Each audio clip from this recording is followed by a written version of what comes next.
Como de costumbre, Rosita y yo escuchamos a las 7 ahí en LT3, que se llama ahora LT Tercer Milenio.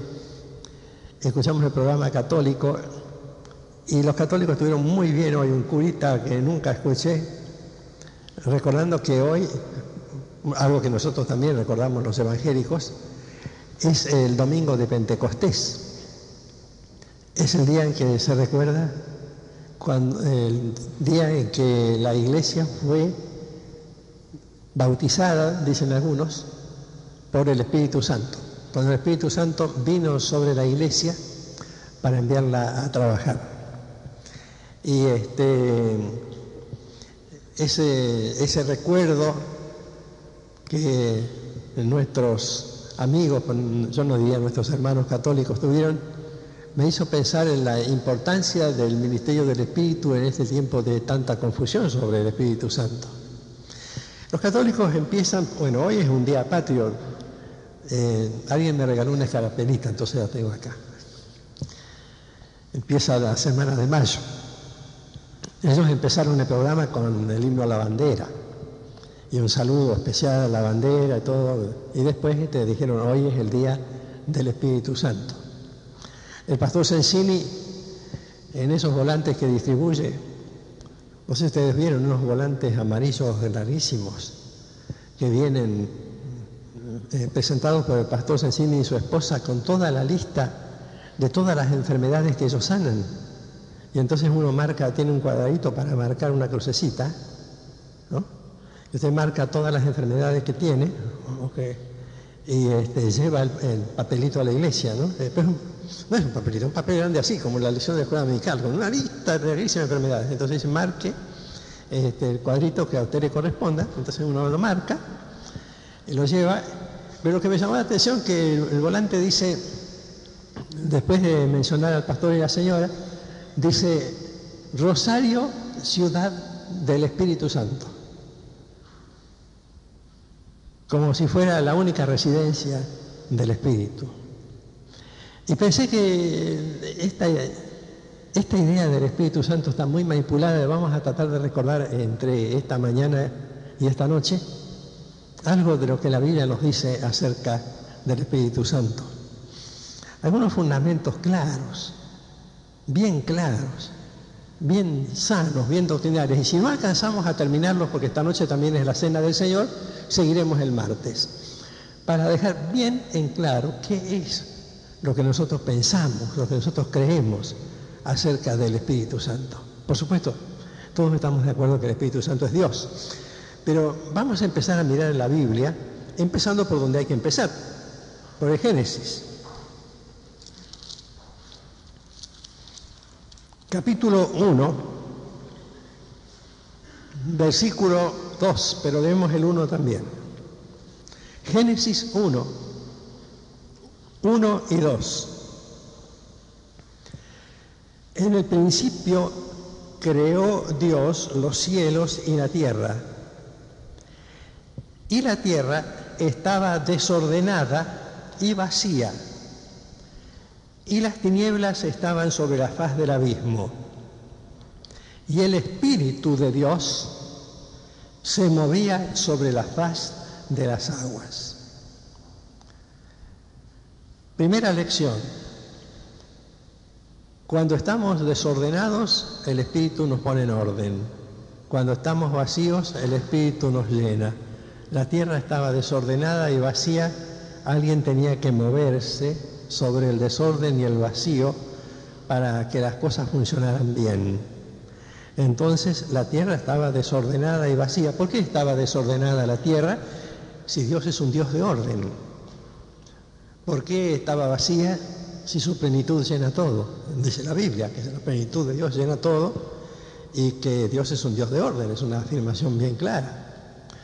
La tierra estaba desordenada y vacía porque había habido la lucha, la rebelión de la que cuenta Juan en el Apocalipsis algunos detalles, y que también menciona Isaías en el capítulo 14, que también describe Ezequiel en el capítulo 28, la rebelión de Satanás, el príncipe aquel príncipe que se describe en Ezequiel 28, que se paseaba sobre las piedras de fuego en el Edén, cuando era todavía fuego, incandescente, se paseaba y se levantó contra Dios, el querubín protector, se levantó contra Dios y el desorden se produjo a consecuencia del caos de aquella batalla descrita en varios pasajes de la Biblia, incluso en algunos salmos.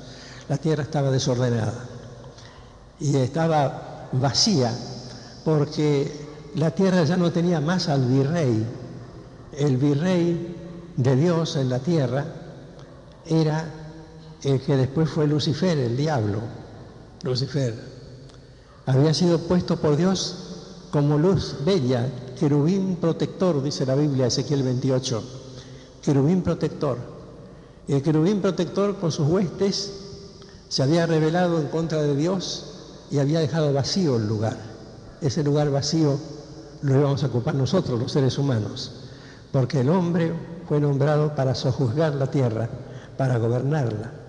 Entonces, leemos en el capítulo 2 ahora, porque vamos rápido, son fundamentos, son ABC de doctrina sobre el Espíritu Santo.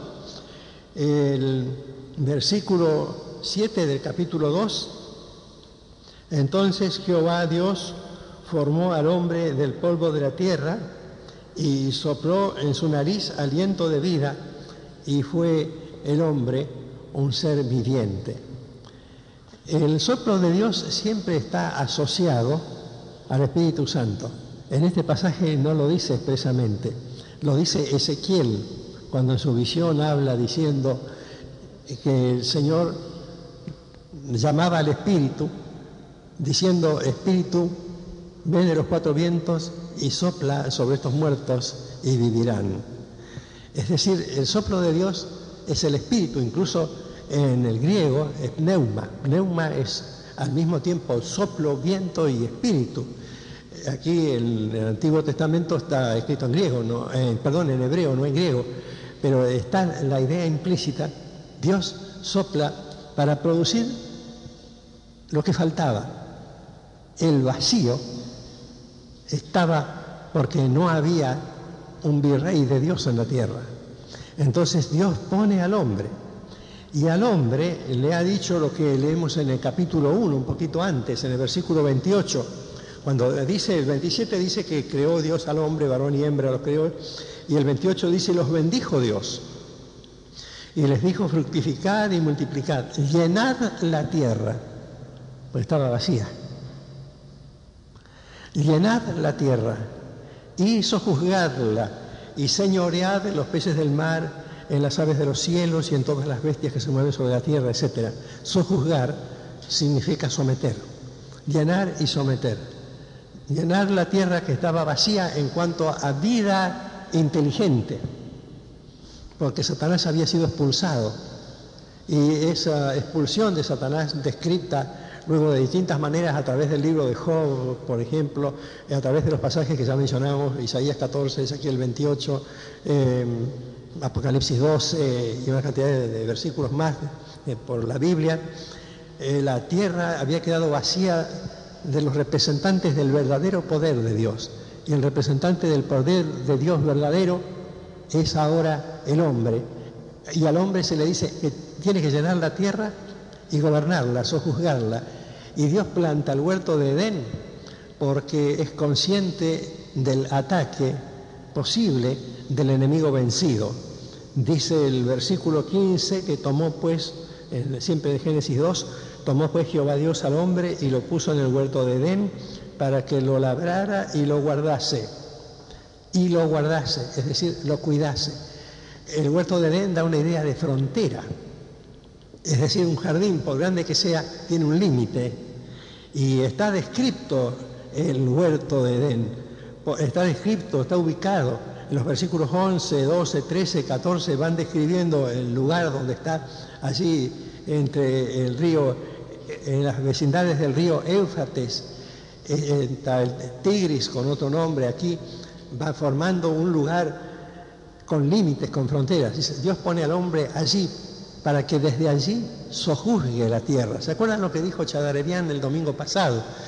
Chadarerian dijo que después, cuando esta idea fracasó, él no se refirió a esta idea, fracasó por culpa del hombre, porque puso al hombre para sojuzgar la tierra en nombre de Dios y someterla y llenarla en nombre de Dios. Y el hombre lo que hizo fue dejarlo a Satanás entrar otra vez. Entonces Dios le dijo a Abraham que fuera y llegase a ser bendición para todas las familias de la tierra, todas las familias del planeta, nos recordó Chavaredian, que es la promesa de Dios dada a Abraham. En ti serán benditas todas las familias de la tierra, y después en otro pasaje más adelante también dice, en ti serán benditas todas las naciones de la tierra, y tampoco ocurrió, porque tampoco lo hicieron los judíos, no lo hizo el hombre primitivo, pero el Espíritu Santo vino sobre ese hombre primitivo perfecto, Adán y Eva. Vino, porque Dios sopló allí para llenar la tierra, para sojuzgarla, y no lo hizo. Pero el Espíritu Santo no deja de actuar, sin embargo lo recordamos en la creación por algo que vamos a ver ahora urgentemente en el Evangelio de Juan. El Evangelio de Juan, en la conversación de Jesús con un teólogo de su tiempo, con Nicodemo, un teólogo sincero. Había teólogos de mala fe y había teólogos sinceros.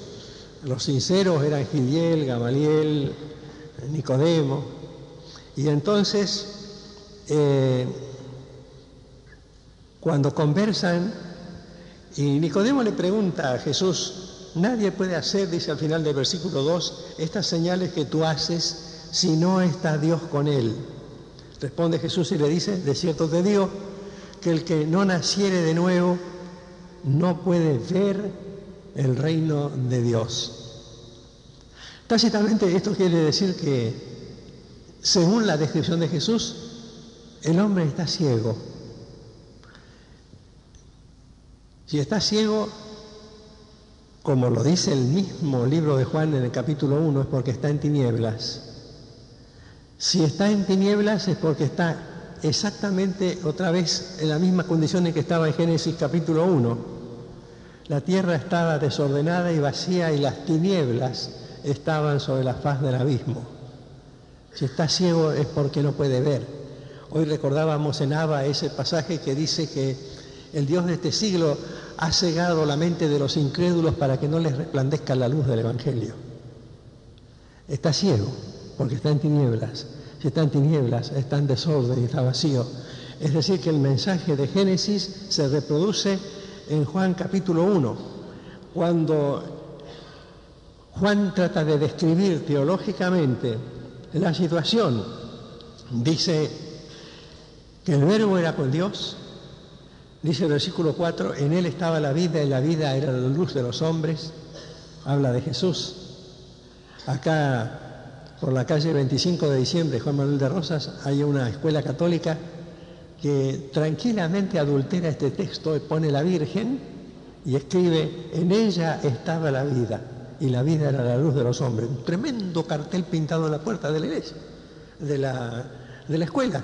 Yo tengo ganas de ir un día a visitar a ese cura y decirle, perdone, pero eso no dice ese pasaje. El que tiene la vida, y la vida es la luz de los hombres, es Jesús. Pero dice el pasaje siguiente, la luz en las tinieblas resplandece. Génesis 1. Estaban las tinieblas y Dios dijo, sea la luz. Juan 1. La luz en las tinieblas resplandece. Pero ¿qué pasa? Que la gente no ve esta luz. Versículo 9, aquella luz verdadera que alumbra a todo hombre venía a este mundo. En el mundo estaba, y el mundo por él fue hecho, pero el mundo no le conoció, porque el mundo está en tinieblas.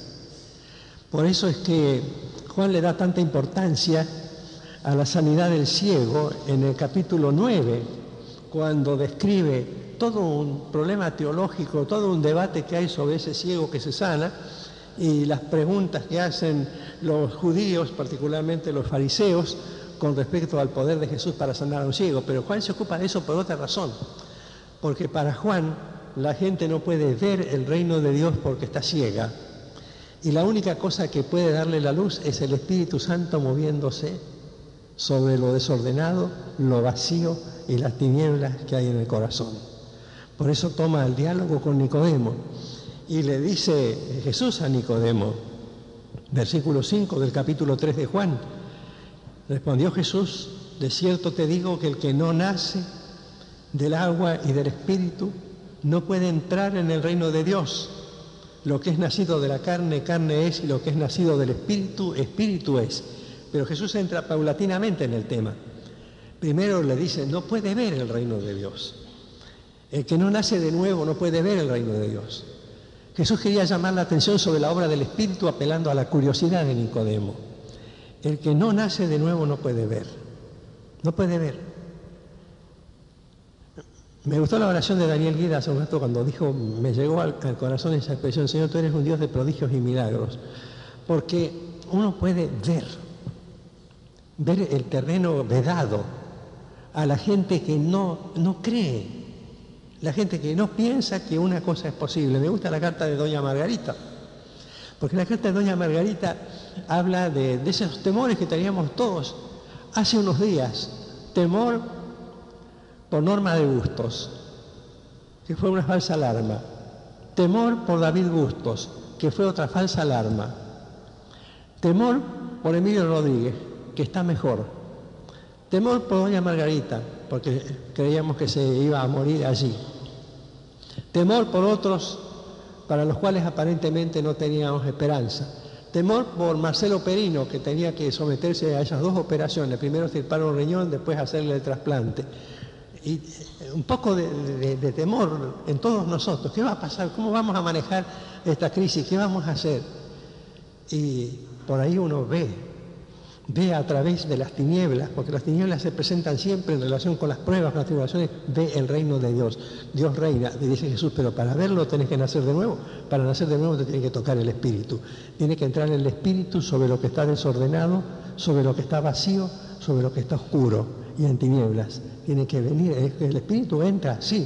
Y entonces, cuando uno ve los síntomas del conflicto están descritos de una manera bien clara, simbólicamente en el Génesis y comentado no solamente aquí, sino en las epístolas de Pablo y de Juan. Bien claro, los síntomas, desorden, la tierra estaba desordenada. Vacío, la tierra estaba desordenada y vacía. Tinieblas, las tinieblas cubrían la faz de las aguas. Entonces el espíritu que flota, de repente dice, sea la luz, que es cuando uno se convierte. Y cuando uno se convierte, viene la luz. Solo que esa luz después empieza a trabajar y a actuar. Porque no es que el Génesis se queda porque Dios dijo, sea la luz y fue la luz y punto. No. Cuando vino la luz, empezó el trabajo creador. Cuando viene el Espíritu Santo, empieza el trabajo creador del Espíritu. El quedarse en la experiencia pentecostal es que solamente viene el Espíritu Santo, es quedarse en el principio, en el A del alfabeto, quedarse en el primer día. Pero el primer día vino el Espíritu a nosotros y después el Espíritu sigue creando. La creación que pone entonces el orden en la vida, que llena nuestro vacío y que quita nuestras tinieblas. Si ustedes lo piensan, lo leen otra vez en Génesis, lo leen otra vez en Juan y van a ver que es así. Es lo que Jesús le quiso decir a Nicodemo, lo que le dijo a Nicodemo. Si no nacés de nuevo, no podés ver el reino de Dios. Mi hermano, si el Espíritu Santo te hizo nacer de nuevo, aunque te parezca increíble, vos ves el reino de Dios. Acostumbrate a mirarlo y en vez de mirar para abajo, mirá para arriba y date cuenta que Dios es de prodigios y milagros, no solo para las enfermedades, sino para todos los conflictos que tenemos en la vida. Me gusta este pasaje de Ezequiel 37, que es uno de los pasajes que yo voy a tratar el martes. Por eso no voy a leer todo el pasaje ahora, sino quisiera leer solamente el versículo 14, que es el final de un relato que vamos a estudiar el martes, pasado mañana. De manera que este mensaje de ahora queda incompleto si ustedes no escuchan el de martes. Versículo 14. Pondré mi espíritu en vosotros y viviréis, y os haré reposar sobre vuestra tierra, y sabréis que yo Jehová hablé y lo hice, dice Jehová. Lo leemos de nuevo. pondré mi espíritu en vosotros y viviréis. ¿Acaso estaban muertos? Y viviréis. Y os haré reposar sobre vuestra tierra. Ya vivían por mucho tiempo en su tierra.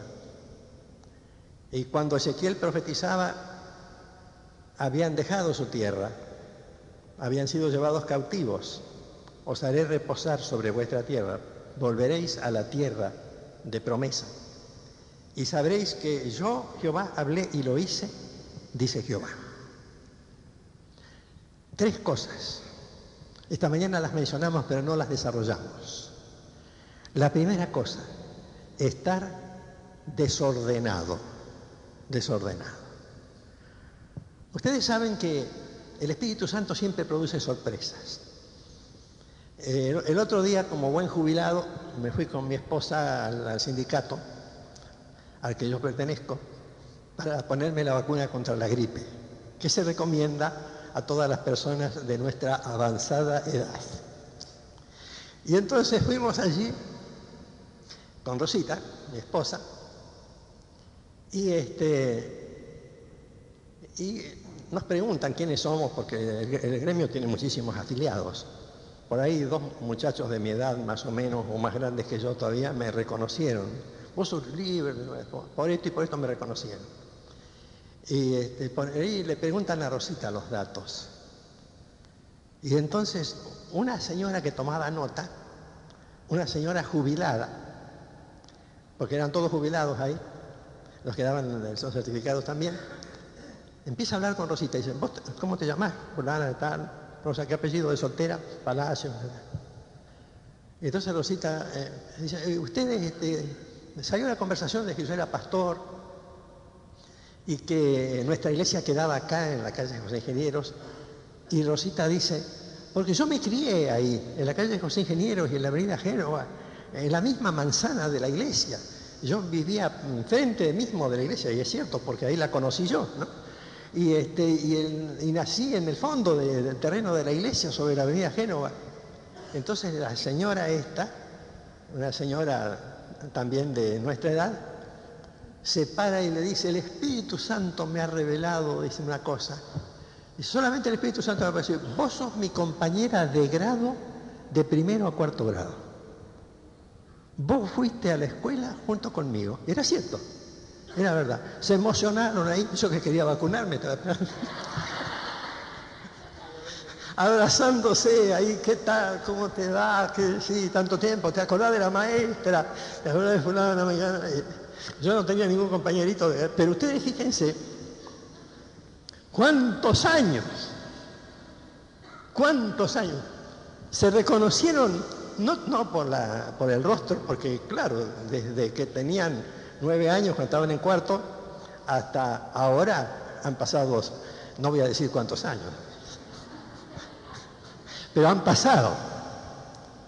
Pero llamó la atención lo que le dice esta señora Rosita, fue el Espíritu Santo.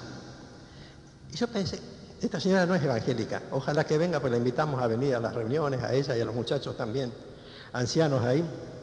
Porque cuando uno es grande piensan los demás de edad que se van a ir ¿a dónde? ¿A dónde? ¿A dónde van a ir? Uno me dijo, yo voy a ir a tu iglesia, no está, no lo veo hoy. Tengo que ir a buscarlo de nuevo. Pero obra así el Espíritu Santo. Yo creo que el Espíritu Santo, cuando nosotros tenemos alguna necesidad, se ocupa de poner la casa en orden. ¿Se acuerdan lo que decía Alfonsín? Cuando fue ese disturbio tremendo que hubo y él se fue a conversar con los mandos militares y después volvió al balcón de la Casa Rosada y dijo, he puesto la casa en orden. Pobre Alfonsín, no quedó en orden la casa. Él creía. Pero el Espíritu Santo pone la casa en orden. Tiene la iniciativa. El otro día estaba hablando con un muchacho de la iglesia, de nuestra iglesia. No muy jovencito, un muchacho de unos 40 años, en casa. Y le decía, si hay una cosa que me gusta de Dios, es que Dios nunca se borra. Y que no es cierto eso que dicen algunos escritores, que Dios se entristece y que Jesús llora. Eso es un argumento típico de otras religiones. La tristeza de Dios no se debe interpretar así. Si yo estoy necesitado de perdón, si yo estoy necesitado de consuelo, si yo estoy necesitado de amor, Dios me da todo eso antes que yo se lo pida. Pone orden en nuestra vida. La tierra estaba desordenada, pone orden. Y si en ese orden que Dios pone tengo que encontrarme con alguien, no precisamente este caso porque era un caso de amistad de escuela, pero con alguien con que tengo que arreglar un problema de resentimiento, un problema de rencor, un problema de bronca.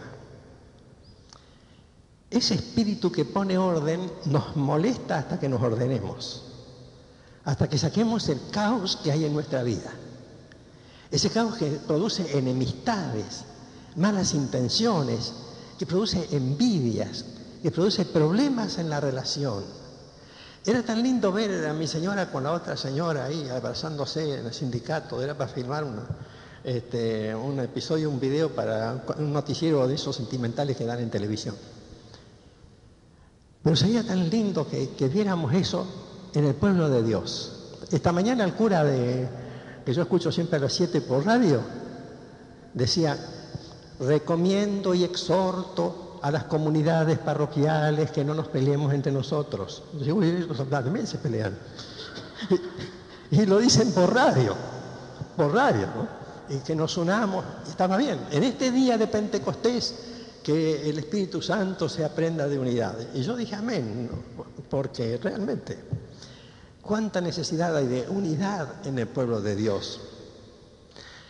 Allí había un desorden en el universo, dijimos esta mañana, porque Satanás se había levantado. Satanás era el querubín protector que dice Ezequiel capítulo 28, lo explicamos esta mañana, y habiendo sido el virrey de este mundo a que Dios le había encomendado la protección de la tierra, según revela el capítulo 28 de Ezequiel en la segunda parte, Dios le había encomendado esa responsabilidad, esa tarea tan tremenda, tan grande, a la que no debía renunciar, esa tarea fundamental. Dios se la había encomendado y él renunció, se levantó en contra de Dios, dice Isaías capítulo 14, dice Apocalipsis capítulo 12, dice un montón de pasajes en la Biblia, y creó el desorden. Porque el desorden es siempre la rebelión contra Dios. ¿Saben? El orden es obedecer a Dios. A veces no nos gustan las leyes de Dios, pero si Dios dice ámense los unos a los otros, no hay otra, ¿eh? Dios dice eso, no otra cosa. Lo dice, ámense entre ustedes, algunos más y otros poquito menos. Ámense entre ustedes y dense con un caño. No dice, ámense, porque el amor produce orden, produce unidad. Entonces, ese concepto del orden, que después lo desarrolla Juan, porque Juan toma con mucha habilidad, lo explicábamos esta mañana, hoy no tenemos tiempo de volver a repetir lo que decíamos hoy, toma con mucha habilidad el capítulo 1 de Génesis y lo desarrolla en el capítulo 1 del Evangelio de Juan. Y muestra, como veíamos hoy en el capítulo 3 también de Juan, la manera como Dios pone orden. Y como ese orden es incompleto si no viene Jesús que es el ordenador, el que establece el orden, el que nos muestra cómo de veras hay que ser. Yo le decía a este amigo de 40 años el otro día, este hermano en la fe que por ahí anda, le decía en casa, mira, Dios nunca se hace mala sangre, Dios no está llorando, Dios no se siente inútil. Yo lloro si me siento inútil, yo me desespero, yo me hago mala sangre, pero Dios no. Dios se pone a actuar, Él sabe actuar, no se hace mala sangre. Yo hago una macana, Dios está dispuesto a corregirme inmediatamente si yo estoy sujeto a Él. Y si no estoy sujeto a Él, problema mío. Es lo que enseña la Biblia. Debo jugar dentro del orden de Dios. Entonces, si cumplo las leyes del orden de Dios, el Espíritu de Dios está actuando en mí. Si no está actuando en mí, esa predisposición al orden no existe. Si yo me siento cómodo teniendo grupos a los cuales no puedo ni ver, sectores, por ejemplo, el otro día cuando yo di esa declaración contra el Consejo Deliberante por haber declarado de interés oficial o interés municipal las próximas Olimpiadas de los gays. Cuando yo di esa declaración, un periodista muy suelto del cuerpo agarró el canal 6 de televisión, de multicanal y de Galavisión, Gala 6, y dijo: Líder es un neonazi, es un macartista, es un ultraderechista. Bueno, allá él, pero el día que él se convierta no va a poder usar más ese lenguaje. A mí no me afecta porque yo sé que no es cierto y lo puede decir todas las veces que se le dé la gana y de vez en cuando lo repite, ¿no?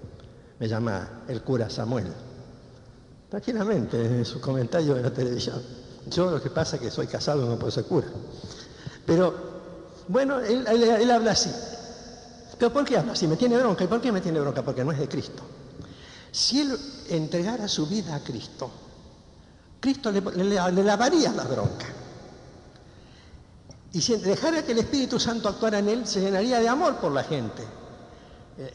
El amor que significa la identidad de uno con el otro como hijo de Dios.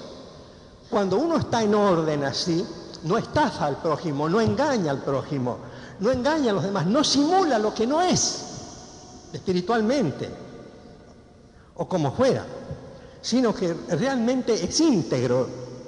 El orden debe existir porque es fruto del Espíritu. Si el Espíritu no ha completado esa obra, tenemos que dejar que la complete. Pero no es el asunto de andar rodando por el suelo para sentir la obra del Espíritu. Me tengo que preguntar, ¿el Espíritu está ordenando mi vida? Porque la función permanente del Espíritu es esa. Después hablábamos hoy de la segunda cosa, del vacío. Hay gente que se siente vacía, que necesita llenarse. Entonces, vienen a la iglesia para llenar algún vacío. Vacío social, vacío de comunión, vacío de comunidad, vacío de sensación de inutilidad interior, frustración. Qué triste que es eso, sentirse vacío. Hay gente que dice así, gente que viene a verme a veces que no son de la iglesia, o algunos que pueden ser de la iglesia también, y dicen: pastor, estoy vacío. Y les pregunto: ¿vacío de qué? No saben contestar. Dicen: me siento vacío, como si la vida entera fuera vacía. Como si la vida entera no tuviera objetivo, como si todo fuera una rutina mala, perniciosa, como si ellos no pudieran dar nada a los demás, porque el que está vacío, el verdadero drama que tiene es que no puede producir cosas para los demás, servir a los demás, darse a los demás, volcarse a los demás, amar a los demás, entregarse a los demás. En ese sentido, sí, cuando uno está lleno, puede dar. Cuando viene el Espíritu Santo a nuestra vida, no viene simplemente para llenar nuestro vacío, viene para que el Espíritu produzca en nuestro interior ríos de agua viva. Es lo que dice el Evangelio de Juan en el capítulo 7, los versículos 37 al 39. Cuando Jesús hablaba a las multitudes, decía: si alguno tiene sed, venga a mí y beba. El que cree en mí, como dice la Escritura, de su interior correrán ríos de agua viva. Esto dijo del Espíritu que habían de recibir los que creyesen en él. Es decir, vacío es aquel que no siente que de su interior salen los ríos de agua viva del Espíritu. Porque en el creyente normal los ríos de agua viva del Espíritu salen, se vuelcan en amor hacia los demás, en fe, en el fruto del Espíritu, en los dones del Espíritu. El que cree en mí, Jesús no dijo algunos de los que creen en mí, sino dijo el que cree en mí. Es decir, cualquiera que cree en Cristo de verdad, que se ha entregado a Él, de su interior correrán ríos de agua viva. Jesús dice esto como un axioma, algo que sí ocurre, sí o sí, ocurre siempre. Por eso decíamos recién, Dios no se hace mala sangre, porque Dios sabe que nosotros somos personas que de nuestro interior surgen ríos de agua viva. Surgen ríos porque tenemos el Espíritu. Esto dijo del Espíritu que habían de recibir los que creyesen en Él, dice el pasaje, Juan 7, 37, 38 y 39. Es decir, si te sientes vacío o no te sientes satisfecho, es porque no has dejado que el Espíritu te llene. Y si no te ha llenado el Espíritu, vení el martes. 8:30, sí. De verdad. Porque hay creyentes que son aburridos. Son aburridos de verdad. Son de verdad monótonos. Les falta vida. Les falta la alegría de vivir. Les falta el conocimiento de este Dios del que hablábamos esta mañana, ese Dios de prodigios y milagros. Les falta ese conocimiento. La tierra estaba desordenada y vacía. En ese momento estaba vacía de vida. Cuando el Espíritu empezó a obrar, empezó a surgir la vida. La vida en el agua, la vida en la tierra, la vida en el aire. Empezaron a surgir las plantas, los animales y el ser humano. Cuando el Espíritu aparece, la vida se empieza a llenar de él. Y la última cosa es que estaba en tinieblas, dice Génesis en el capítulo 1, las tinieblas estaban sobre la faz del abismo, la oscuridad. El Evangelio de Juan dice, leíamos esta mañana el capítulo 1, leíamos el capítulo 3 también, cuando Jesús hablaba con Nicodemo, le dice, el que no nace de nuevo no puede ver el reino de Dios. El que no nace de nuevo está ciego, quiso decir Jesús, porque no ve, no puede ver el reino de Dios. Está ciego, está en la oscuridad del ciego, es la oscuridad de las tinieblas. En realidad, si el Espíritu Santo no nos está llenando, nosotros no podemos ver la dimensión milagrosa de Dios. Ustedes no están en un club. Cuando nosotros pasamos los lunes por la Asociación Cristiana, los lunes que vamos, una vez o dos al mes, pasamos por una asociación que tiene el nombre de cristiana, pero es una asociación cultural, que no tiene la pretensión de ser iglesia. Y entonces es una institución humana, respetable, común, que nosotros queremos mucho, simpatizamos con la asociación cristiana, es un club que merece nuestro afecto y le agradecemos que nos preste el salón de actos, de vez en cuando. Pero la iglesia, esta iglesia, aunque todos nos conozcamos, o la mayoría nos conocemos, nos vemos la cara, nos damos la mano, sabemos de nuestras flaquezas, de nuestras debilidades, etc., es una cosa diferente. Es la institución de la luz, es sal de la tierra, es luz del mundo, es luz. Esta es una institución sobrenatural, es diferente a cualquier entidad, el Club de Leones, el Rotary, Newell, Rosario Central, River, Boca, esto es completamente distinto. Esto no es ni siquiera una sociedad de beneficencia, ni una institución teológica, ni una simple agencia administrativa de las misiones. La iglesia es el cuerpo de Cristo. Es la iglesia, voy a decir una cosa que va a sonar rara, de los iluminados. ¿Por qué? Porque el que ha venido a Cristo ha venido a la luz. La Biblia dice que el Dios de este siglo ha cerrado el entendimiento de los incrédulos para que no les resplandezca la luz del Evangelio. La Biblia dice que Jesús es la luz que brilla en medio de las tinieblas. Esa luz nos ha iluminado y además somos nosotros, porque Jesús nos dijo a nosotros, está así dicho literalmente por Jesús en la Biblia, vosotros sois la luz del mundo, ustedes son la luz del mundo.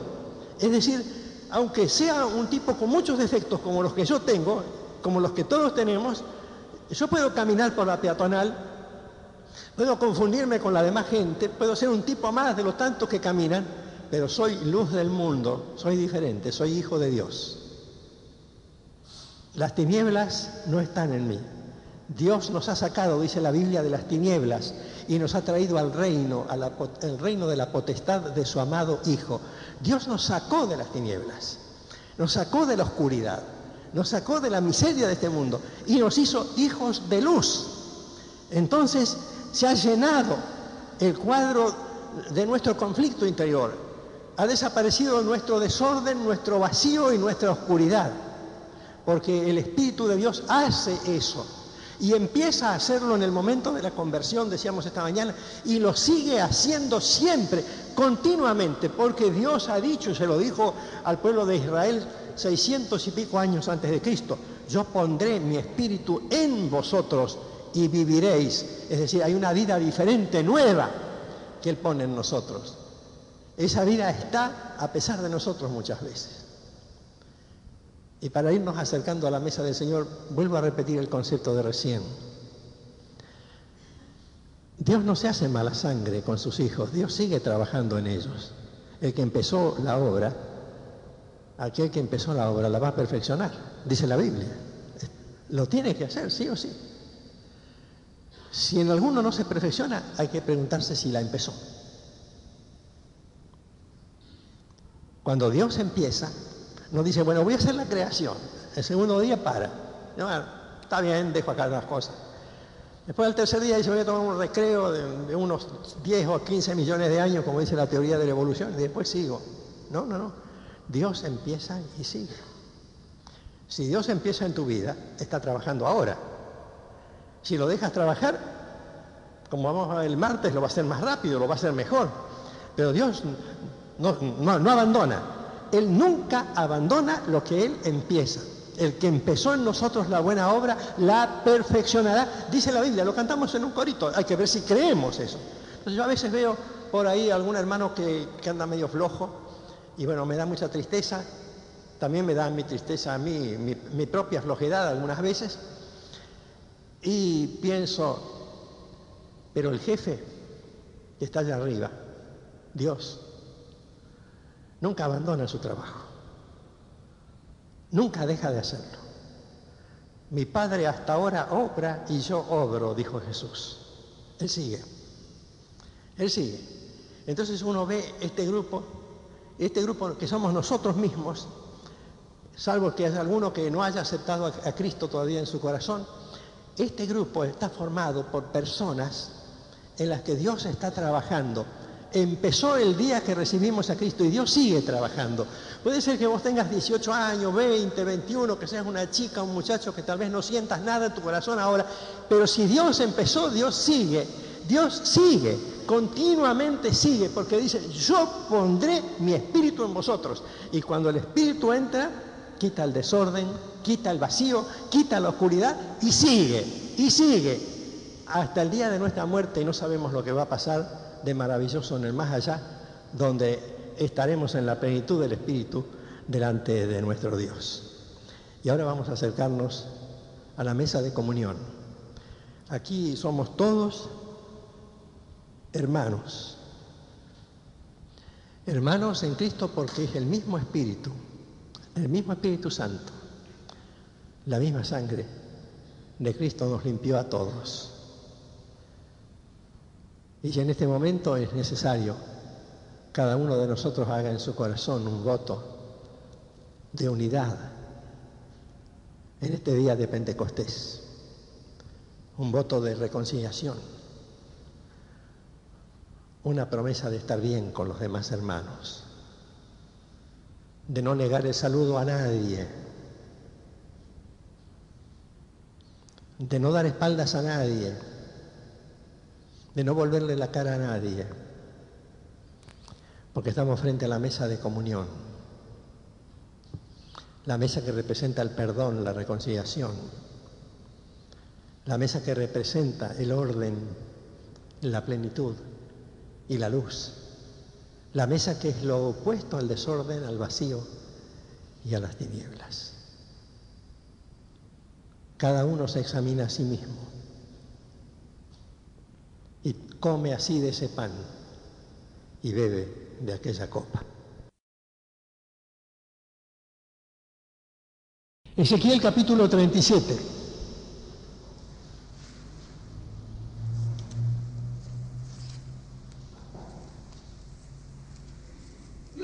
El valle de los huesos secos.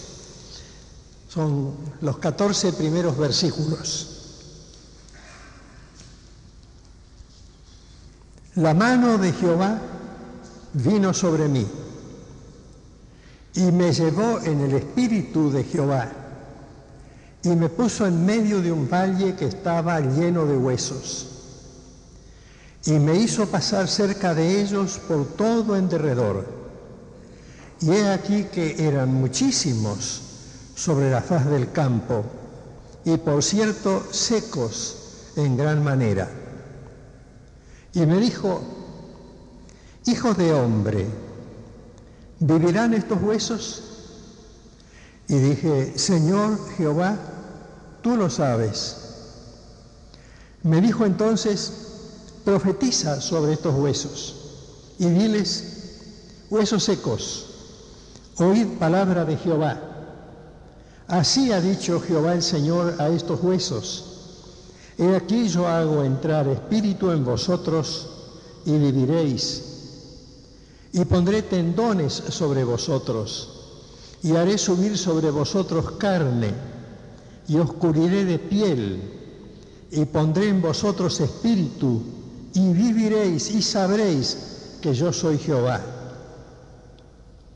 Profeticé, pues, como me fue mandado, y hubo un ruido mientras yo profetizaba, y he aquí un temblor, y los huesos se juntaron, cada hueso con su hueso, y miré, y he aquí tendones sobre ellos, y la carne subió, y la piel cubrió por encima de ellos, pero no había en ellos espíritu. Y me dijo: profetiza al espíritu, profetiza, hijo de hombre. Y di al espíritu: así ha dicho Jehová el Señor: espíritu, ven de los cuatro vientos y sopla sobre estos muertos y vivirán. Y profeticé como me había mandado, y entró espíritu en ellos, y vivieron y estuvieron sobre sus pies un ejército grande en extremo. Me dijo luego: hijo de hombre, todos estos huesos son la casa de Israel. He aquí ellos dicen: nuestros huesos se secaron y pereció nuestra esperanza y somos del todo destruidos. Por tanto, profetiza y diles: así ha dicho Jehová el Señor: he aquí yo abro vuestros sepulcros, pueblo mío, y os haré subir de vuestras sepulturas y os traeré a la tierra de Israel, y sabréis que yo soy Jehová cuando abra vuestros sepulcros y os saque de vuestras sepulturas, pueblo mío, y pondré mi espíritu en vosotros y viviréis, y os haré reposar sobre vuestra tierra, y sabréis que yo Jehová hablé y lo hice, dice Jehová. Uno de los pasajes más famosos sobre el Espíritu Santo, uno de los pasajes más lindos que hay en la Biblia cuando uno lo entiende. Para entenderlo esta noche, hay muchas maneras de entender este pasaje, pero como estos estudios bíblicos de los martes son improvisados, a veces somos muchos, a veces somos pocos, es lindo empezar como si no lo entendiéramos. Como si tomáramos un tema por primera vez, como si oyéramos leer este pasaje por primera vez. Pero imaginando que estuvimos el domingo a la mañana y el domingo a la noche, porque ese sería el camino de la introducción a este tema. El domingo, no sé si alguno faltó el domingo, ¿estuvieron todos el domingo a la mañana y a la noche? ¿Alguno no vino? Ah, bueno, hay algunos que no vinieron, porque estaban ocupados en su respectivo anexo, está bien, están perdonados. El domingo hablamos de la creación en relación con el Evangelio de Juan. Y recordábamos, resumiéndolo en dos palabras, tres cosas vinculadas con la creación. Primero, el desorden. El segundo, el vacío. Tercero, las tinieblas. Eso vimos el domingo, está en Génesis capítulo 1, en los versículos 1 y 2. En el principio creó Dios los cielos y la tierra estaba desordenada y vacía, y las tinieblas estaban sobre la faz del abismo, y el Espíritu de Dios se movía sobre la faz de las aguas. Es decir, vimos estos tres aspectos entonces. Y Dijimos que Dios empezó. En el desorden puso orden, en el vacío puso creación y en las tinieblas puso luz.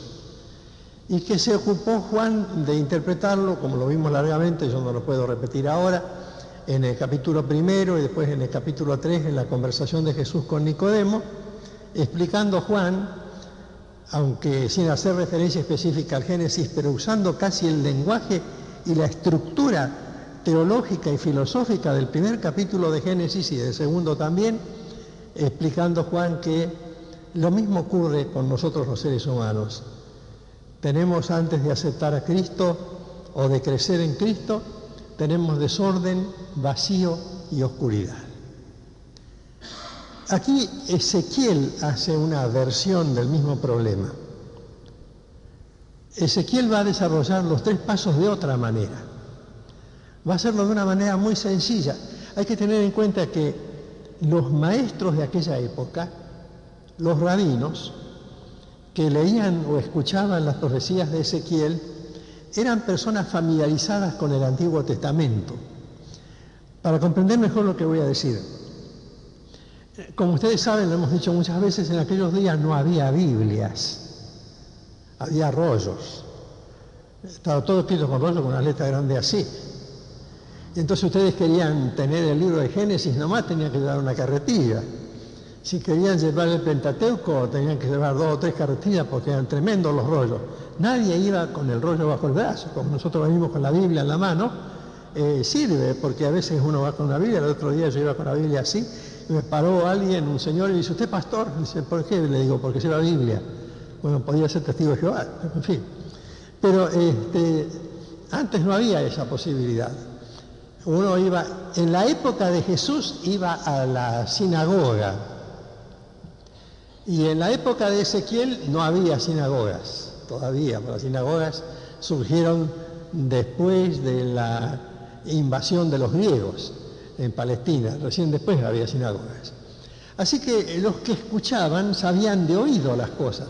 Solamente los profetas que pertenecían a la clase sacerdotal tenían un conocimiento y el pueblo escuchaba y memorizaba muchas cosas porque se acostumbraba, como en el avivamiento del tiempo del rey Josías, que la gente se parase, se amontonase en un lugar con acústica adecuada y entonces una persona con buena voz les leía la Sagrada Escritura.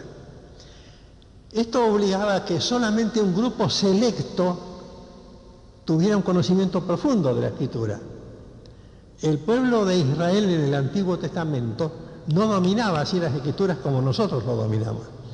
Sabían algunos salmos de memoria, por ejemplo, los del Giliel, los del ascenso hacia el templo, las festividades, etc. Algunos salmos más queridos que otros, unos no estaban escritos, otros se escribieron después, unos antes del cautiverio, otros después del cautiverio. Entonces, cuando un profeta hablaba, era una cosa que estaba reservada para algunos entendidos, para algunos que conocían bien la Escritura, para algunos que sabían bien el Génesis, el Pentateuco. Ellos le llamaban la Torá. A veces esto incluía también eventualmente el libro de Josué. La gente tenía que saber. Si un rabino hubiera escuchado a Ezequiel, aunque los rabinos no se destacaban por su presencia porque Ezequiel escribió en el cautiverio en Babilonia, hubiera entendido. Porque el cuadro empieza con el desorden. La tierra estaba desordenada porque estaba llena de huesos. Huesos en desorden, en caos. Y Dios le muestra a Ezequiel como si fuera en un helicóptero, ¿no? Le hace ver el valle lleno de huesos secos. La descripción es muy interesante. Dice, me puso en medio de un valle que estaba lleno de huesos, pero dice antes, me llevó en el espíritu de Jehová. La descripción, que es muy frecuente en Ezequiel, es como si Ezequiel volase, porque él lo cuenta muchas veces así. Me llevó en el espíritu a Jerusalén, me llevó en el espíritu para acá, me llevó en el espíritu para allá. Sus visiones eran como si él fuera transportado en el espacio y desde ahí mirarse cuántos huesos secos hay en este valle. sobre todo porque dice, eran muchísimos sobre la faz del campo y, por cierto, secos en gran manera. Cuando uno ve los noticieros, esos noticieros que reproducen las víctimas de la guerra de los Balcanes, y ve, por ejemplo, en algún noticiero reciente del sábado o del viernes, ve amontonados 100 cadáveres, 150 cadáveres, 200 cadáveres allí. Bueno, uno puede tener una idea, pero esos son cadáveres, esos no son huesos. Aquí se trata de huesos humanos en desorden. Y entonces Dios le pregunta si él cree que esos huesos van a vivir, y como Ezequiel a esta altura de su ministerio ya estaba familiarizado con el lenguaje de Dios, le pregunta, Señor, tú lo sabes. Es como nos pasa ahora, conseguiremos pastor, Señor, tú lo sabes, sin duda lo vamos a conseguir, pero solamente el Señor lo sabe. Ezequiel le presenta al Señor, él el planteo, yo no lo sé, vos lo sabés, Señor. Entonces Dios le dice, tienes que predicarle a los huesos. Bueno, acá conociendo todo el contexto, uno dice, qué bien. Pero si a uno le hubiera tocado vivir ahí cuando no sabía lo que iba a pasar, es un poco ridículo, porque el Señor le dice, predícales. Yo recuerdo que cuando un pastor que me parece que no era muy pastor, que digamos, que el otro día me mandó una carta, tiene ya como 90 años, hace cosa de 15 días recibí una carta de él, con un boletín de él, mejor dicho. Él estaba acá en Rosario y asistía a la iglesia bautista de Tiro Suizo, se llama, todavía se llama Cerdá Castillo. Y en esos años, yo era jovencito, tendría 16 años, y él creía que había que predicarle a los animales. Y entonces les predicaba a los animales. Se iba al campo, buscaba donde había vacas y animales, y les predicaba de la vida venidera y de lo que decían los profetas, y que iba a morar el cordero junto al león. Tomaba todos esos pasajes literalmente, y decía, bueno, dice, en el cielo hay animales también, y entonces hay que mostrarles el camino. Bueno, nos causa gracia, también nos causaría gracia haber sido testigos de la predicación de Ezequiel. Dios le dijo, anda a predicarle esos huesos. Supónganse un montón de huesos y una persona predicándoles y prometiéndoles a los huesos secos, prometiéndoles. Dice el Señor que yo voy a hacer entrar espíritu en ustedes y ustedes van a vivir.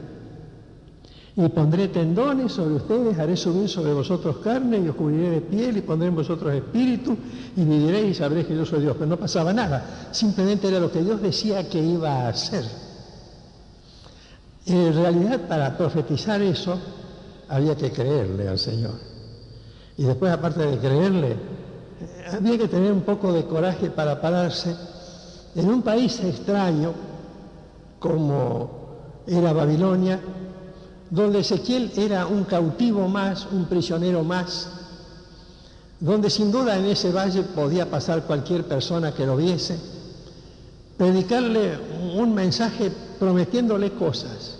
A veces los pastores decimos, cuando hay poca gente, hoy por lo menos hay un poquito más, de lo que a veces puede haber un 25 de mayo, pero por ahí hay 3 o 4, yo me acuerdo cuando abrimos la obra en San Nicolás como anexo de Distrito Sur, yo iba a predicaba yo acá y estaba sentado un solo hermano ahí, que se llamaba Cirilo Biov, sentaba y escuchaba, yo predica hermano, y yo predicaba, y yo pensaba a veces, le estoy predicando a los bancos, porque este hermano sabía más Biblia que yo, tenía un conocimiento bárbaro. Bueno, todavía predicarle a los bancos, por lo menos presume la existencia de una capilla, de un templo, de un salón, de un lugar de conferencias, de algo. Pero predicar en un valle de desorden y prometer el orden donde evidentemente no se veía nada, era una cosa difícil. Dios quería dar una lección. La lección iba a culminar, como vamos a ver enseguida, con lo que puede hacer el Espíritu Santo. Pero a veces uno rodea las manifestaciones del Espíritu Santo de una cantidad de cosas mágicas y supone que la llenura del Espíritu Santo es un fenómeno que tiene que mostrarse de una manera diferente a como describe la Biblia. La Biblia habla siempre del Espíritu Santo, primero poniendo las cosas en orden. Inclusive, cuando el apóstol Pablo escribe a los Corintios y describe los dones del Espíritu, capítulos 12, 13 y 14 de Corintios, de la primera epístola, termina el capítulo 14 diciendo hágase todo decentemente y con orden, porque Dios es un Dios de orden, y la primera cosa que hace Él es poner en orden. Entonces le dice, predicarle a los huesos que yo los voy a poner en orden. Me imagino Ezequiel, dice, yo agarré y prediqué, dice Ezequiel, yo fui y lo hice. Hay una actitud de obediencia en eso. Ustedes quieren trabajar en armonía con el Espíritu, hay que obedecer al Espíritu. A veces predicar a bancos vacíos, a veces algunas personas me decían, y el 25 de mayo no hay que hacer reunión porque las personas tienen sus compromisos, por supuesto, y no es un pecado si se hubieran quedado en su casa, pero es lindo poder tenerlo y algunos vienen a la reunión en espíritu de casete. Escuchan el cassette en su casa. Bueno, antes mandaban los grabadores. Ahora no mandan los grabadores porque los grabamos desde allá arriba, que salen mejor. Antes venían en espíritu de grabador. Ahora vienen en espíritu de cassette, pero por ahí, supónganse que todos ustedes hubieran mandado sus respectivos grabadores o le hubieran encargado a Osvaldo que grabara el mensaje todo. Entonces yo estaría acá predicando solo y el templo vacío. Pero los huesos no tenían grabadores. Los huesos tenían que escuchar. El problema es cuando uno habla y sabe que nadie lo oye. Y para Ezequiel la verdad era que nadie lo oía, parecía una cosa inútil. Dios siempre nos pone frente a cosas que parecen inútiles. Uno dice, ¿por qué no puede hacer acá esto?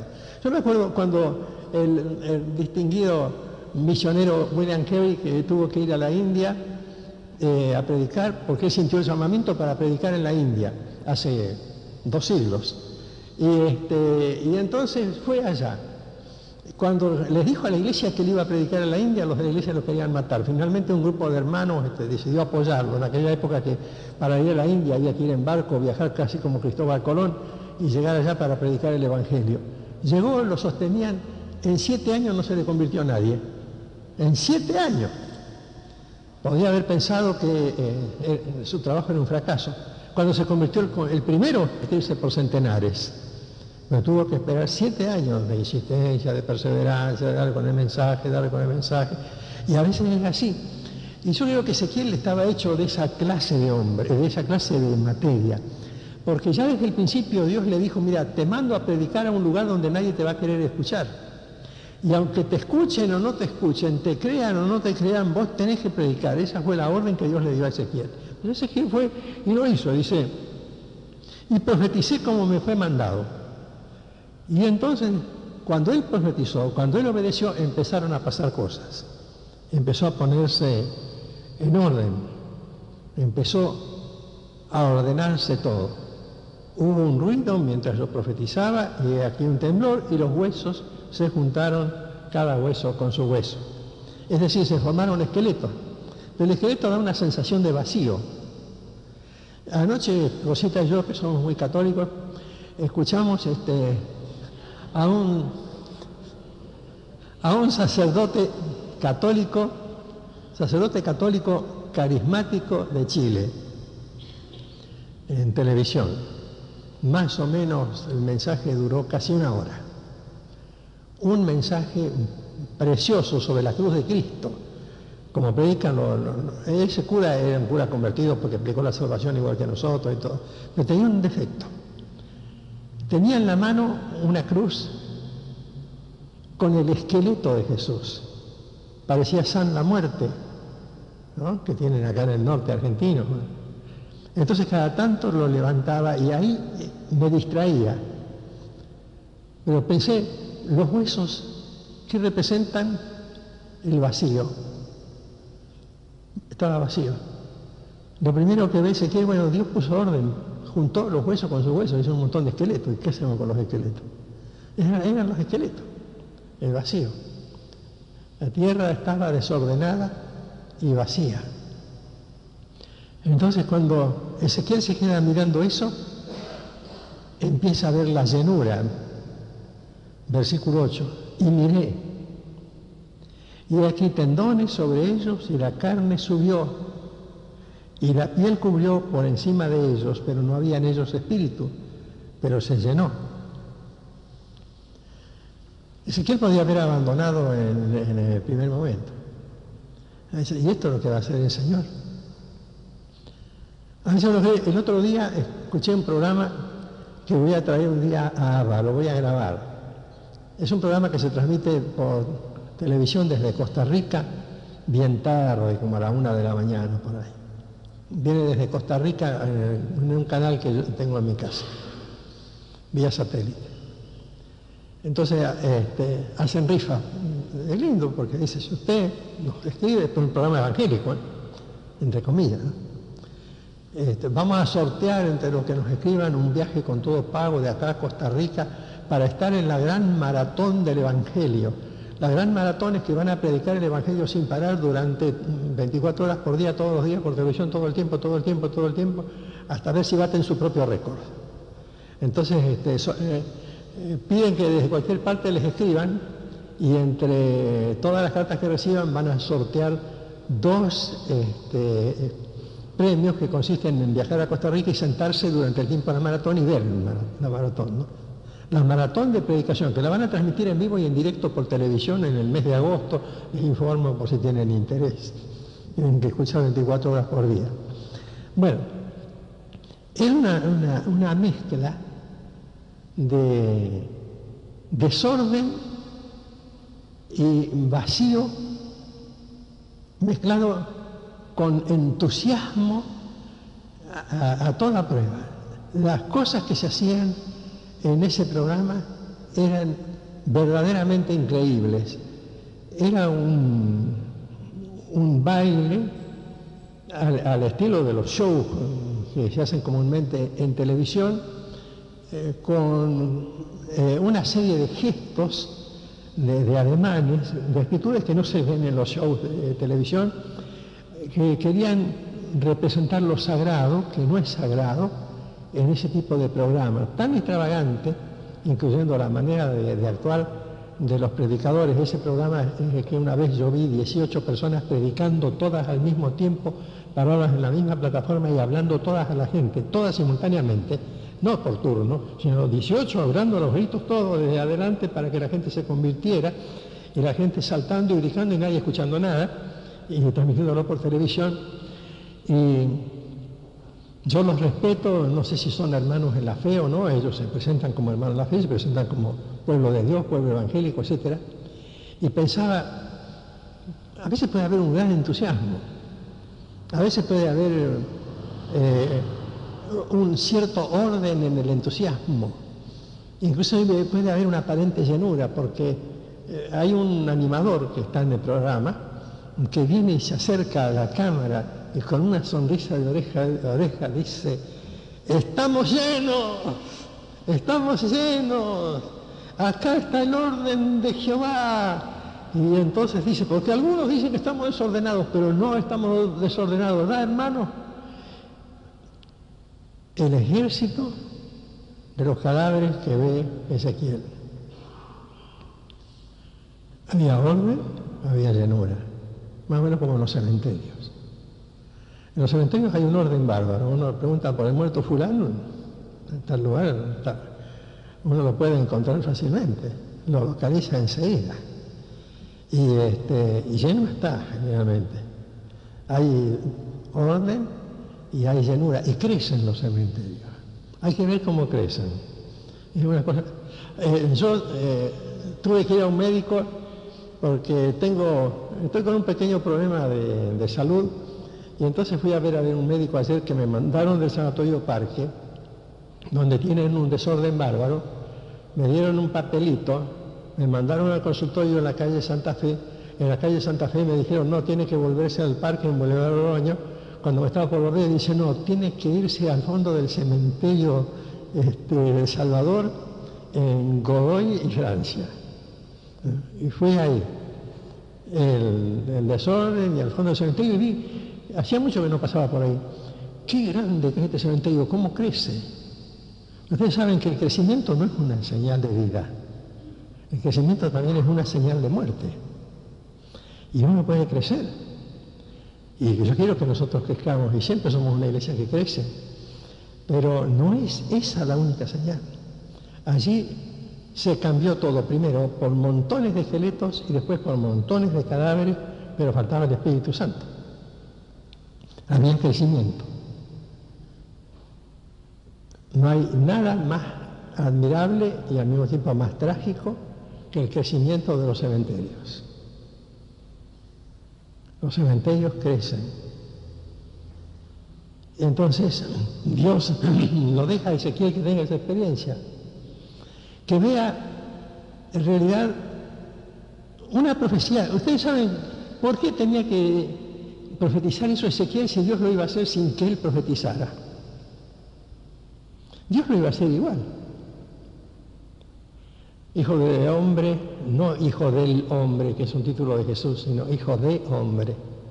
Vivirán estos huesos, Señor, tú lo sabes. Dios ya sabía lo que iba a hacer. Y Ezequiel sabía que Dios sabía lo que iba a hacer y que él no necesitaba profetizar. Entonces, ¿qué estaba haciendo Dios? ¿Por qué lo hace hablar? Lo hace hablar simplemente para que Ezequiel preste atención a lo que está ocurriendo, para que piense. El otro día le hice una pregunta a los hermanos de Abba. No la voy a contar la pregunta ahora porque sería un debate muy interesante de otro tema. Y todos querían contestar al mismo tiempo. Y les dije, no, yo no puedo escucharlos a todos. Son 30, si escucho a cada uno, se me van 2 horas en escuchar lo que cada uno dice. Escriban sus respuestas y no me las lean. ¿Y por qué les digo, escriban sus respuestas? Porque cuando escriben sus respuestas ya en la clase, van pensando lo que escriben. Y si no, que me lo nieguen los alumnos de Abba, que están algunos por acá. Dios quería que Ezequiel pensara. A veces pensar en un anexo, ir a Martín Fierro, o a los Aromos, o al Señor Viene, o a Palestina, o a Fanta, y estar ahí, así. A veces hay muchos, a veces hay pocos, a veces parece que no pasa nada.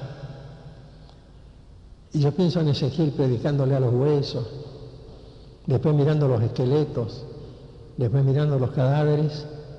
Y como decíamos el domingo, el que empieza la buena obra, que es el Señor, siempre la termina, se compromete a terminarla. El que empezó en vosotros la buena obra la seguirá, la sigue. El Señor no se para. Se podía haber parado Ezequiel, haberse parado cuando terminaron de juntarse los huesos, y yo para esto vine yo acá, chao, me voy, Señor. Son todos esqueletos. O cuando se llenaron de tendones y todo, chao, Señor, me voy porque no quiero ver cadáveres. Podría haber dicho eso, podría haber pensado así. Pero no, él se queda. Quédense siempre, no se desalienten nunca. Esa es la lección que tenía que aprender Ezequiel y que aprendemos nosotros también. Entonces Dios le dice muy bien, ahora tenés los cadáveres ahí. Entonces profetiza. No le dice que sople, algunos hermanos leen mal esto. Es como el Señor le dice a Ezequiel que le diga al Espíritu Santo que así dice Jehová, Espíritu, ven de los 4 vientos y sopla. El que sopla es el Espíritu. Está bien claro en el pasaje. Pero algunos hermanos soplan como si ellos transmitieran el Espíritu y se equivocan. Uno lo puede ver en reuniones de estos grupos carismáticos o ultracarismáticos, mejor dicho, recientes, en diversas formas de iglesia cristiana, que soplan. El soplo de Dios no lo podemos hacer nosotros. El soplo creador de Dios en el Génesis, cuando sopla sobre el barro para crear al hombre. El soplo que Jesús hizo, según el Evangelio de Juan capítulo 20, cuando les dijo a los discípulos reciban el Espíritu Santo. Y el soplo aquí del Espíritu sobre los muertos. Y sopla sobre estos muertos y vivirán. Y profeticé como me había mandado, y entró espíritu en ellos, y vivieron y estuvieron sobre sus pies un ejército grande en extremo. Observen 2 cosas acá. Primero, que el Espíritu Santo obedece solamente a la orden del Señor y no a la orden de Ezequiel, ni a la orden de ningún ser humano. Todo intento de dirigir al espíritu, nosotros, dándole órdenes que haga tal cosa, imponiendo las manos a una persona para que y ordenar al Espíritu, Espíritu Santo, ven sobre esta vida, y le damos la orden, nosotros no va. Dios no le permitió a Ezequiel que diera esa orden, la dio él. El error está cuando uno equivocadamente intenta ser el instrumento para transmitir el Espíritu Santo. Es un debate muy interesante que se hace ahora a nivel de las grandes denominaciones y de los congresos de pastores y de los congresos teológicos. ¿Quién transmite el Espíritu Santo? Por ejemplo, yo no puedo juzgar al hermano Freyson, yo lo conozco de mucho antes que se hiciera famoso, allá en la Sociedad Bíblica, lo mismo que a Carlos Anacondia. Creo que él va a ir al cielo y que allá en el cielo tendremos que pedir asesoramiento a San Pablo o a alguno, pero yo no estoy de acuerdo con él. Él, por ejemplo, cuando vino acá al estadio de Ñul, al estadio cubierto, tuvimos Rosita y yo y algunos hermanos también estuvieron allá, y él le daba órdenes al Espíritu Santo. Inclusive le decía dónde tenía que ir, en qué dirección debía actuar, en qué parte del estadio debía presentarse su poder. Eso no se puede hacer con el Espíritu Santo. El Espíritu Santo es Dios mismo. Yo no le puedo dar una orden a Dios. No le puedo decir a Dios que me obedezca a mí. Yo soy el que tengo que obedecerle a Él. Yo tengo que dejarle la iniciativa al Espíritu Santo. No tengo que provocarlo de una manera carnal porque es inútil. Lo que sí tengo que hacer es obedecer a Dios. Y Ezequiel le va obedeciendo. Ezequiel le predica a los huesos, Ezequiel predica lo que Dios le pide, él va obedeciendo. En el momento, yo no sé cuánto tiempo duró esta visión. Es una visión donde Ezequiel no se está fijando en otros elementos que pudieran interrumpirlo o que pudieran afectar su conciencia. Yo no sé si en esta visión él fue literalmente llevado a un valle. Yo creo que sí. Si él vio literalmente los huesos, no lo sé, porque la Biblia misma lo describe como una visión. Pero él tuvo que obedecer, y al obedecer es cuando Dios empieza a actuar. Él obedeció, pidió que el Espíritu Santo hiciese lo que el Padre ordenaba. Hay una diferencia. No es Ezequiel el que le dice. Una vez yo escuché a un joven que predicó muy bien en Buenos Aires en un congreso, y dijo, y Ezequiel le dijo al Espíritu Santo, Espíritu sopla, y la vida vino. Y así nosotros tenemos que decirle al Espíritu Santo sopla, y el poder viene. No es así. Así ha dicho Jehová el Señor, Espíritu sopla. ¿Pero quién lo dijo? Jehová. ¿Qué tenía que hacer Ezequiel? Repetir lo que Jehová había dicho.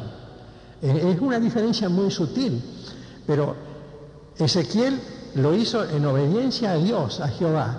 Si lo hubiera hecho por su propia iniciativa y en su propia fuerza, en su propio poder, no hubiera ocurrido absolutamente nada. Y me dijo, versículo 9, lo leemos de nuevo, profetiza al Espíritu, profetiza, hijo de hombre, y di al Espíritu, así ha dicho Jehová el Señor. Espíritu, ven de los cuatro vientos y sopla sobre estos muertos y vivirán. El error sería suprimir, así ha dicho Jehová el Señor, y decir, di al Espíritu, Espíritu, ven de los cuatro vientos. Entonces sería una orden de Ezequiel. La diferencia parece que no tiene importancia, tiene tanta importancia que ha dividido muchas iglesias, ha dividido muchas denominaciones, ha dividido a millares de creyentes. La diferencia en la interpretación de este pasaje no es, la Biblia no dice que Ezequiel dio la orden, sino que Dios le dijo, dile al Espíritu que yo mando. Y por supuesto el Espíritu Santo ya lo sabía. ¿Qué pasa? Que Dios quería enseñarle doctrina a este profeta. El Espíritu Santo no necesita de un intermediario. Dios no tiene que buscarme a mí como intermediario para que yo le diga al Espíritu Santo lo que yo tengo que hacer. Si Dios le dijo a Ezequiel que le diga al Espíritu Santo que Dios mandaba tal cosa, es porque Dios quería darle una lección doctrinal a Ezequiel. Por supuesto que la aprendió. Ezequiel es un buen teólogo, elabora muy bien la doctrina, comprendió muy bien, no suprimió. Repito por tercera vez, y ya vamos a terminar en 2 o 3 minutos más, pero repito por tercera vez. Os hay que leer muy bien este versículo. Profetiza al Espíritu, profetiza, hijo de hombre, y di al Espíritu, así ha dicho Jehová el Señor. Espíritu, ven de los 4 vientos, sopla sobre estos muertos y vivirán. Esa es nuestra posición en Arroyito y en miles, decenas de miles de iglesias en el mundo.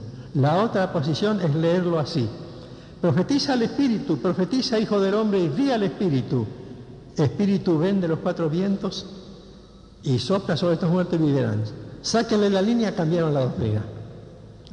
Porque no puede perecer ni una coma, ni un tilde, ni una letra de la Sagrada Escritura. Sáquenle una línea y se arma todo el lío que estamos viviendo en todo el mundo. Simplemente por eso. Porque se supone que al poder yo dar órdenes al Espíritu, entonces puede ser que el Espíritu venga con un gesto, con un ademán, con un grito, con un movimiento de mis manos, lanzo el Espíritu para allá y creo que porque la gente cae, el Espíritu Santo me está obedeciendo. Y el Espíritu no me va a obedecer a mí, soy yo el que tengo que obedecerle a Él. La cosa es completamente al revés. Y la segunda cosa de este mismo versículo, de este mismo pasaje aquí en continuación del versículo 9, es que hay muy buena letra en la primera línea del versículo 10. Y profeticé como me había mandado.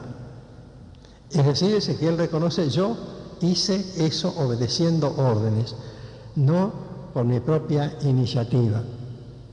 He visto en algunas iglesias de nuestro país y de otros países también que hay hermanos que reparten el Espíritu. Entonces, le ponen la mano a este, le ponen la mano a aquel, a este le dan 2 dones, a este 3, a este le dan el Espíritu, y parece que el Espíritu no tiene personalidad porque obedece a cualquier hermano, en cualquier dirección, y al mismo tiempo otro en la misma iglesia, en la pared de atrás, está haciendo lo mismo, repartiendo el Espíritu Santo por ahí. Y aquí dice Ezequiel, yo obedecí lo que me había mandado, hice lo que me mandaron. Y lo que le mandaron a él es simplemente decirle de parte del Padre, de parte de Dios al Espíritu Santo que venga y sople sobre los muertos para que los muertos vivan. La esencia del pasaje era enseñarle a Ezequiel lo que tenía que profetizar al pueblo de Israel. Esto entronca muy bien con lo que nos dijo Chadrayán cuando vino. Chadrayán decía que el pueblo de Israel no supo cumplir la misión que Dios le había encomendado de ser de bendición para todas las familias de la tierra y para todas las naciones de la tierra, y es cierto. Eso lo entendieron después, que recién cuando vino Jesús lo entendieron, que se habían olvidado y a medias lo comprendieron los discípulos. Pero aquí todavía estaba vigente la promesa de Dios. Lo que Dios quería mostrarles a los judíos, si hubieran entendido y aceptado, aunque estaban en el cautiverio, lo que yo empiezo lo sigo hasta las últimas consecuencias. Quería decir Dios, yo voy a seguir, ustedes se sienten huesos, se sienten esqueletos, se sienten cadáveres, se sienten inútiles, yo voy a seguir con mi espíritu, voy a seguir y los traeré de nuevo a la tierra de donde ellos ya habían salido para estar cautivos en Babilonia. Y Dios lo hizo porque nunca interrumpe su trabajo, nunca. Por eso termino repitiendo lo que decía el domingo. En el mensaje de la noche, lo de hoy fue más bien un estudio más descriptivo. Pero decíamos, Dios no se siente frustrado ni fracasado de ninguna manera, ni se lamenta. Dios es perfecto. El Espíritu sí nos entristece a nosotros y a veces cuando leemos no hay que entristecer al Espíritu, lo leemos mal, porque creemos que un Dios perfecto puede sentirse frustrado y no es así, no es lo que quiere decir la Biblia. El Espíritu entristecido es la reacción nuestra a la violación de la voluntad del Espíritu, por eso lo explicamos otro día. Pero aquí lo que Dios quería decir a través de Ezequiel, muchachos, ustedes están cautivos, ustedes se han portado mal, ustedes han hecho un montón de macanas, ustedes han bajado al nivel de cadáveres o de huesos secos, no importa, yo los voy a restaurar lo mismo. Es decir, el avivamiento está siempre en la voluntad de Dios, siempre está en el propósito de Dios, siempre ha sido así. Uno habla a veces de renovación, yo no sé, Dios no necesita renovarse. Dios es siempre nuevo, porque es Dios. Dios no envejece, Dios no se vuelve antiguo, Dios no cambia, es perfecto, absolutamente perfecto. Y Él dice, yo voy a seguir con ustedes hasta que ustedes sean perfectos también. Y un día vamos a ser perfectos en su presencia. Él va a seguir. Entonces hay que diferenciarse del crecimiento de los cementerios al crecimiento del pueblo de Dios. Son dos cosas diferentes. Nosotros crecemos en espíritu y crecemos en número solo cuando obedecemos a Dios y nos sometemos a la obra del Espíritu. Es para seguir, ¿verdad? Pero vamos a terminar aquí.